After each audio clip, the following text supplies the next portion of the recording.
প্রিয় বন্ধু, যখন জীবনের ঝড় তোমাকে আঘাত করবে তখন মনে রাখো আল্লাহ তার সবচেয়ে শক্তিশালী সৈন্যদেরই কঠিনতম যুদ্ধে পাঠান। ডেনজেল ওয়াশিংটনের কথায়, আল্লাহ তার শক্তিশালী সৈন্যদের সবচেয়ে কঠিন যুদ্ধগুলো দেন।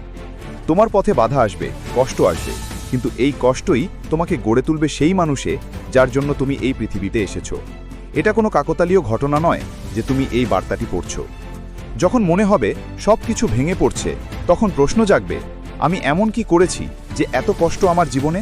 কিন্তু মনে রাখো, এই কঠিন মুহূর্তগুলোই তোমাকে শক্তিশালী করছে।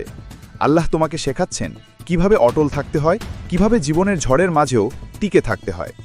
তোমার শক্তি ততক্ষণ পর্যন্ত বোঝা যায় না যতক্ষণ না শক্তিশালী হওয়াই তোমার একমাত্র পথ হয়ে ওঠে। এই কষ্টগুলোই একদিন তোমার সবচেয়ে বড় শক্তিতে রূপান্তরিত হবে। তাই হতাশ হয়েও না, মাথা উঁচু করে এগিয়ে চলো।